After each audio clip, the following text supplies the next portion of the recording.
Hello? Hello? Yes, it's on.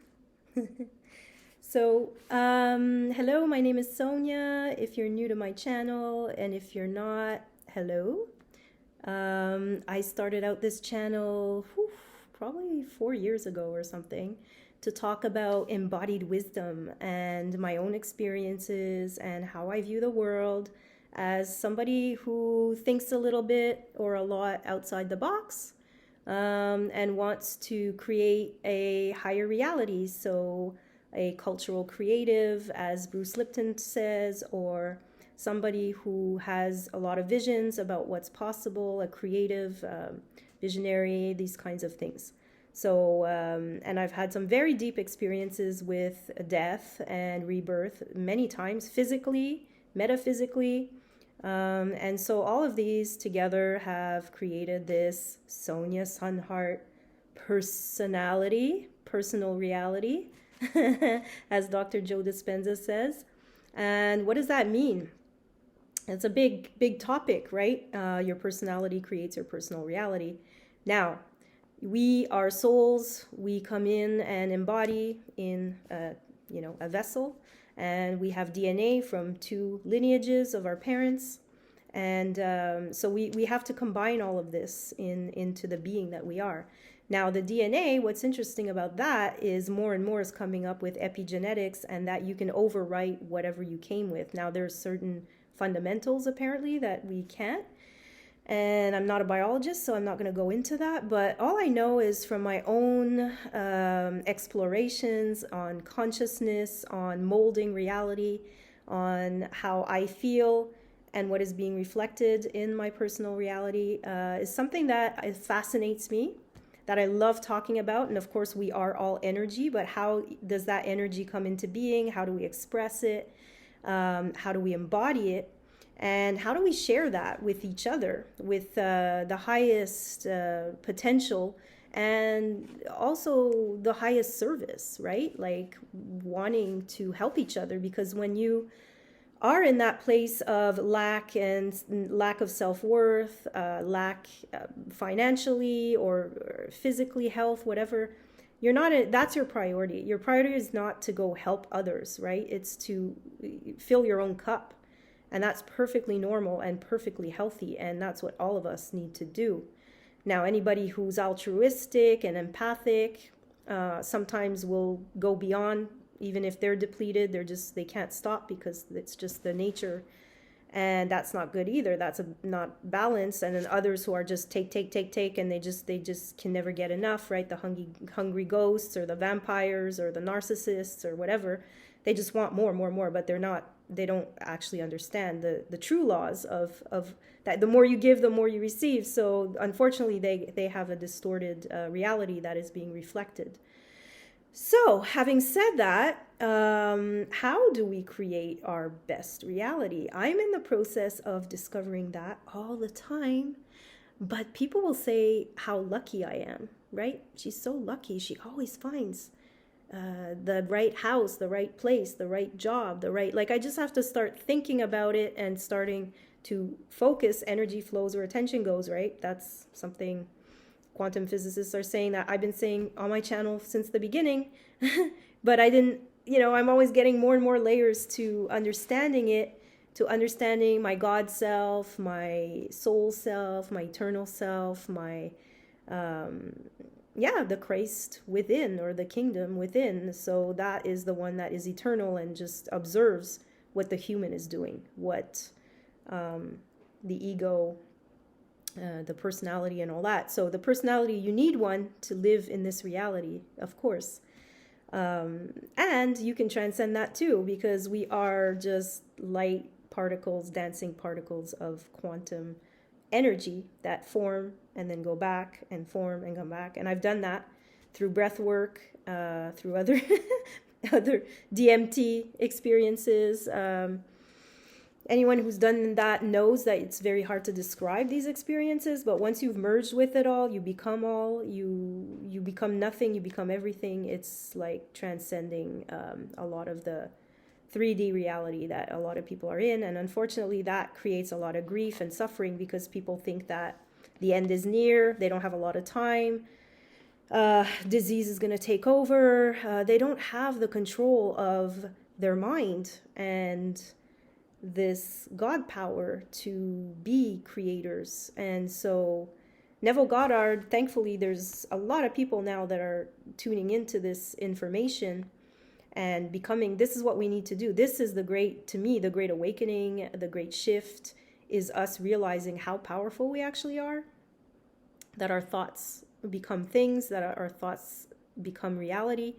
But we screw that up along the way because we expect things maybe like that. And maybe one day it will be like that. But for now, for some it is. It's getting faster and faster too. I can testify to that right now in my own life.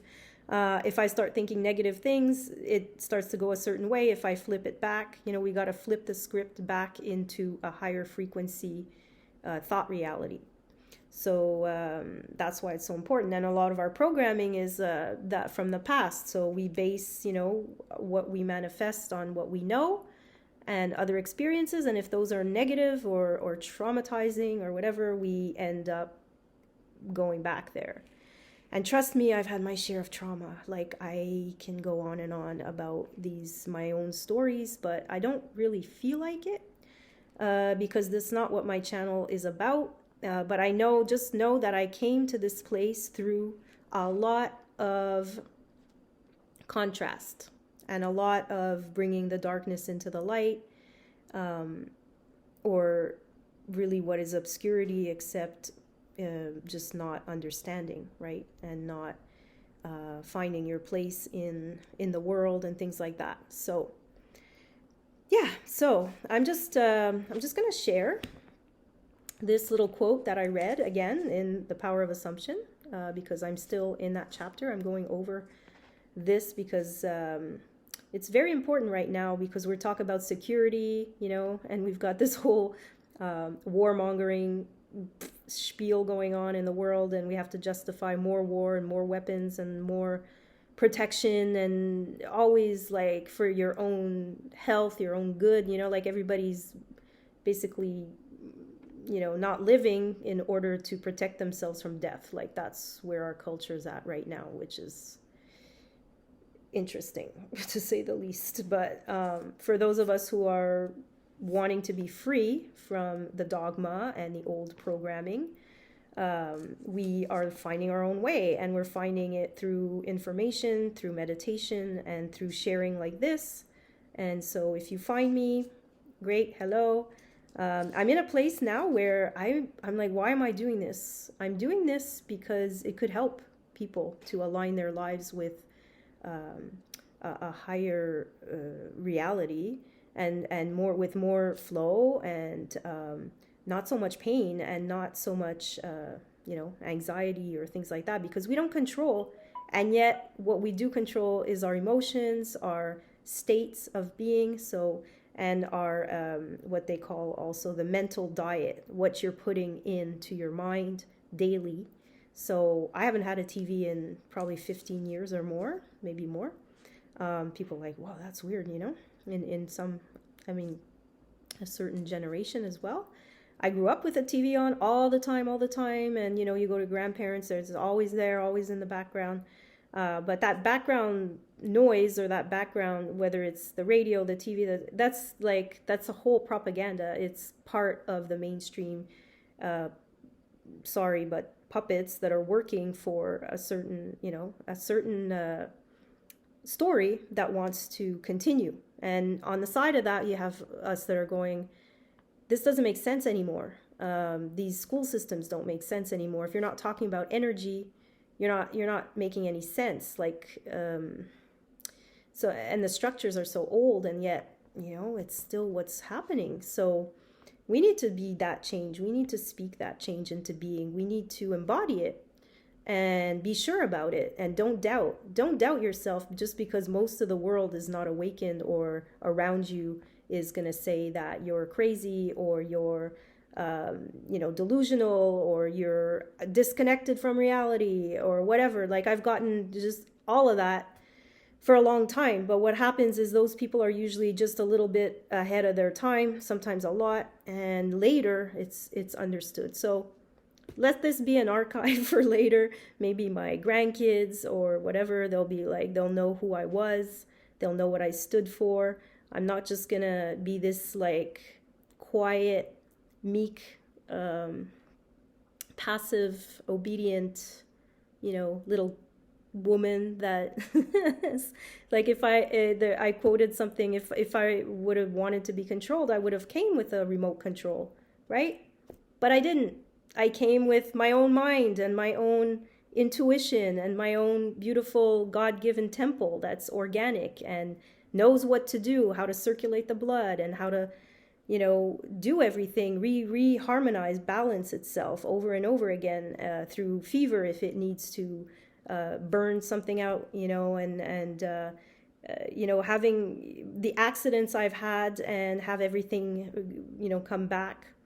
Of course, fixed by mechanics, which are, physicians that fix body parts. That's what they are. They're like mechanics, and because it's on the physical level, and that is sometimes important because sometimes if the pieces are missing or cracked or broken, whatever, you have to fix them. But energetically, what's molding the bones back together and all that is its own, mysterious energetic force, which we can call God, the creator, the universal force, whatever.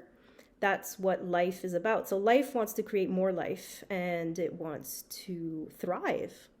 That's what life wants to do. It doesn't want to be suppressed and siphoned and taken, put in a little box and controlled and all of that. So anybody who is for life, for thriving, and for the future of humanity being those beings that are sovereign, free, and living a beautiful reality, knowing who they are without compromising that to make other people happy, to make other people continue crazy freaking systems that just don't respect life. And that's what we've been in, and that's what we grew up in. And yeah, plastic is fine, whatever, like all these things that were created. I'm not dissing that these things all had to happen, cars and, for us to get to where we're at and all that. But now the pendulum must kind of go back into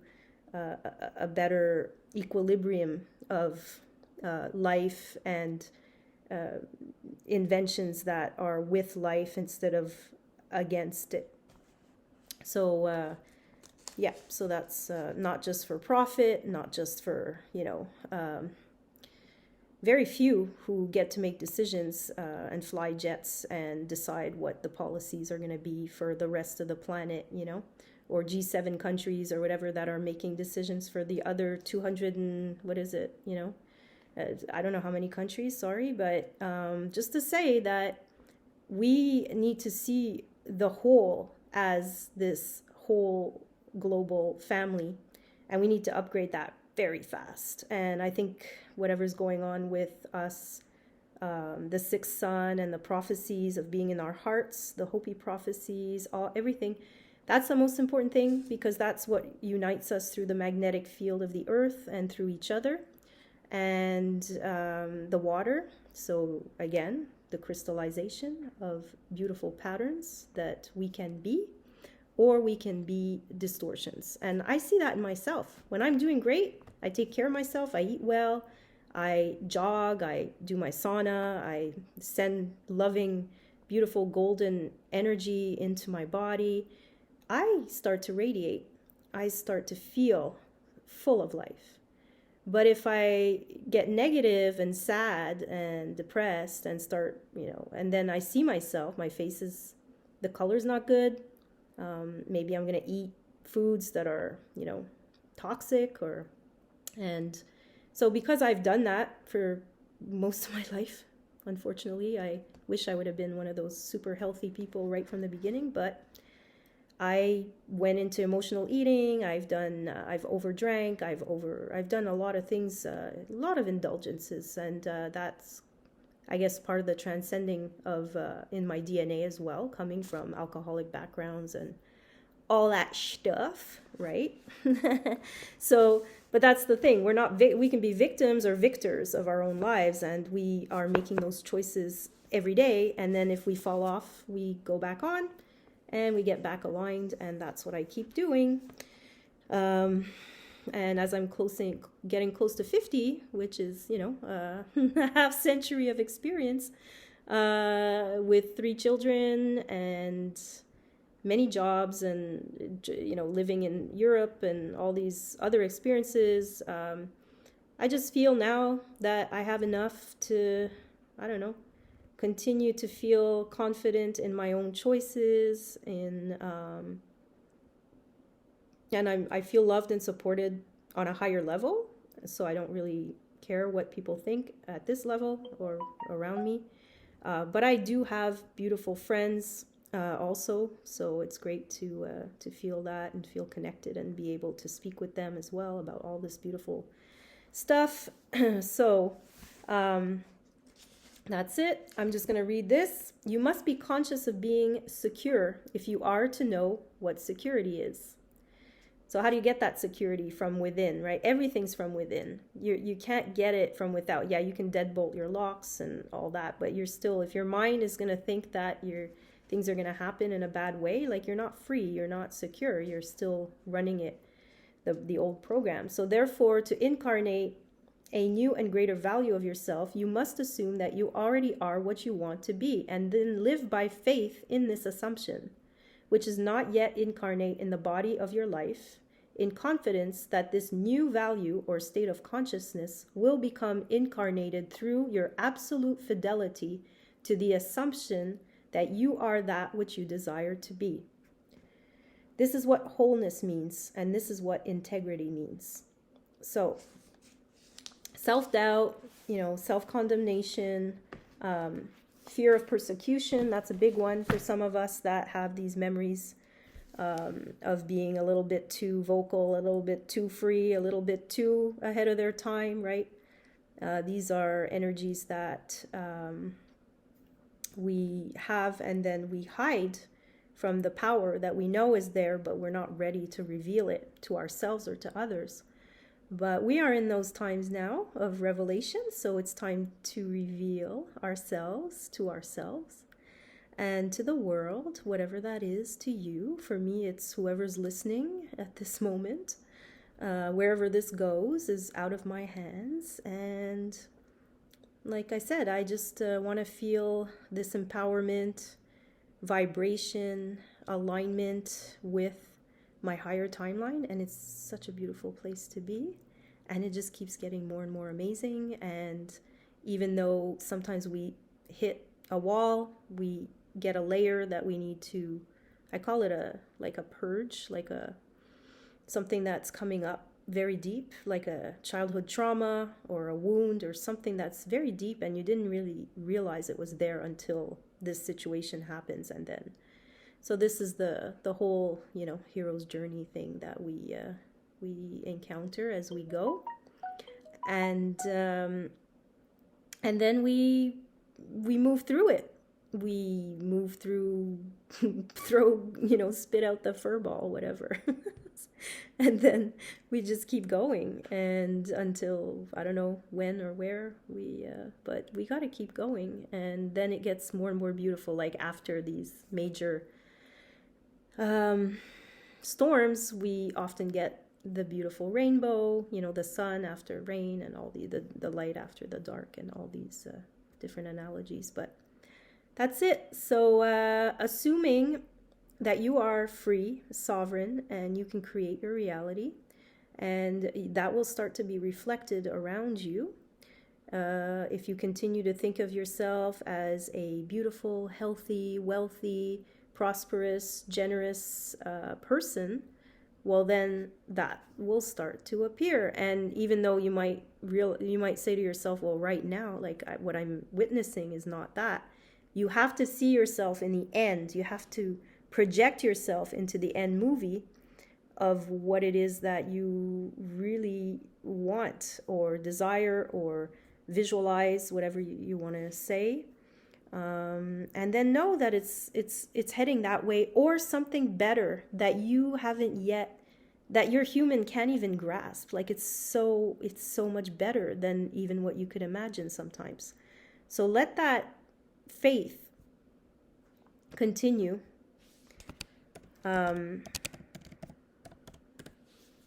Yeah, sorry, the screen went on.